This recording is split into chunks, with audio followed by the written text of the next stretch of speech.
Bow.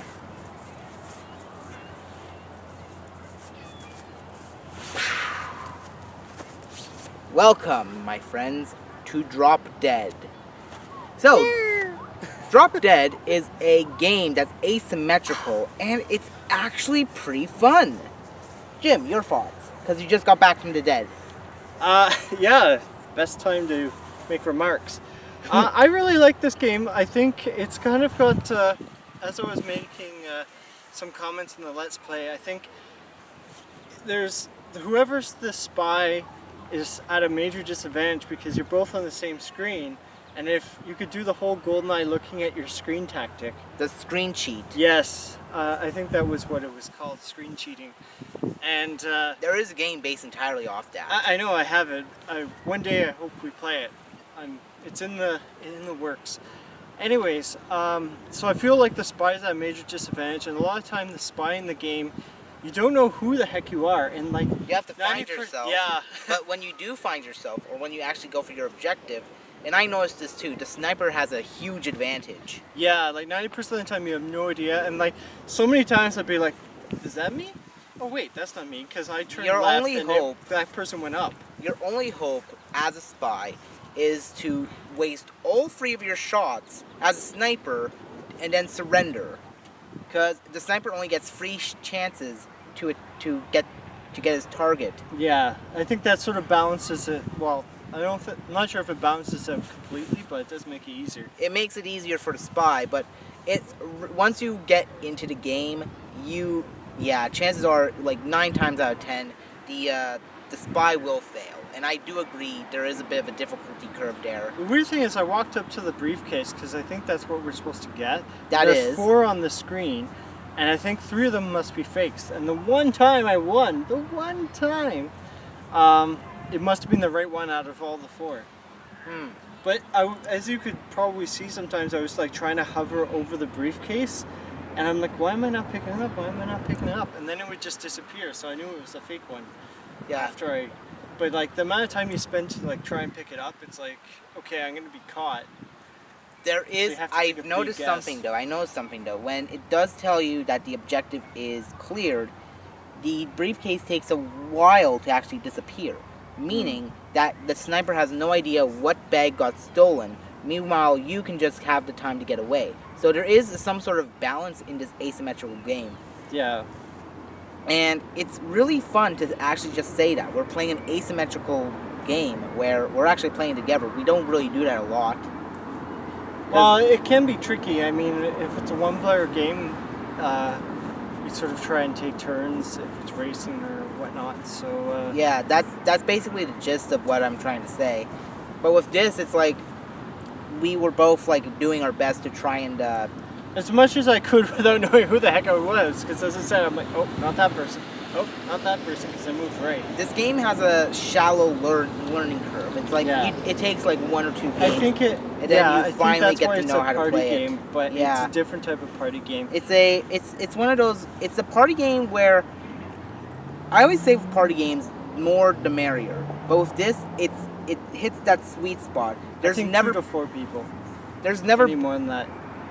Yeah, there's never been a lot of games where it's only just the 2 people. Just only the 2 of us. Just the 2 we of us. We can make it if we us. try. Just 2 of us. Yeah, so just like 2 people. Most party games only go to like 4 to 6 to 8 players. Yeah, they need more and 2 players get the experience. And 2 players. If you play a 4-player party game with just 2 players, it kind of gets boring. But with this, they match that cat and mouse feeling perfectly. And the matches go by really fast too. Yeah, like we had a game that goes up to like 5 points. 5 rounds, yeah. Yeah, not 5 rounds, 5 points. So meaning that you could get a total of 9 rounds, and they go by really quickly. Like the timer is set to 3 minutes, so you only have that amount of time to do your objectives. So it doesn't feel like it's gonna be a long game, like say Monopoly or Mario Party. Yeah, it's kind of like Splatoon is the only other game I can think of where you've got, I think, 3 minutes, if I remember. Yeah. Right. But like, if you really dominate, then the match is over like in half that time. Yeah, the match is over. Teams match up. Yeah. Yeah, this is like Yeah, you'd have to. It does get a little unfair if one person's experienced and the other person's a noob.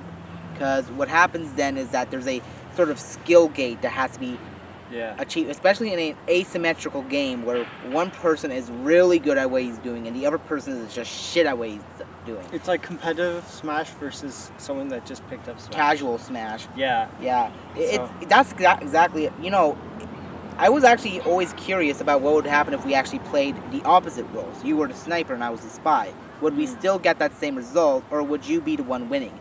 That would have been an experiment worth delving into, but... It's a sequel. Drop dead twice. Drop dead Fred. Drop dead Freddy. I think. I like this game. I got it in a bundle, as not always is the case, but I think it was about 60 cents to $1.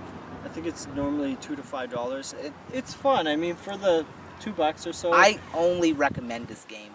But you only recommend it. Yeah, I only recommend this for people who has a friend that always wants to play games with them.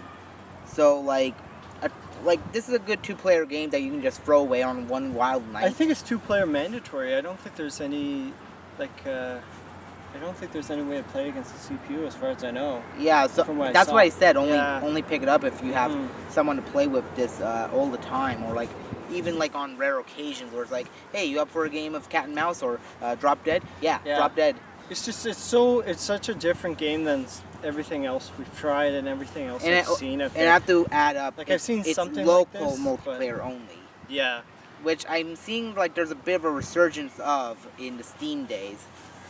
Yeah, it's because I think it's easier to code too, and then that way they don't need to have servers. Yeah. Which indies obviously can't afford, but yeah, I liked it. I thought, you know, it looks like a throwback to like the early adventure games, even the way that they did the pixels, the graphics. The sound was, you know, I like the sort of like spy music that they had. Yeah. You don't really notice it so much when you're trying to figure out which character, who the heck am I? But yeah, I'd recommend it. $2 to $5. It's very different than a lot of games that I've tried and we've tried so far on our channel. And I only recommend this if you have. You need a friend though. Yeah, that's my only drawback with this. That and the skill gate. Yeah. All right. Well, yeah. Try it out. And watch keep our on video gaming. And keep on gaming. All right. I move away like a spy. Bang! Oh.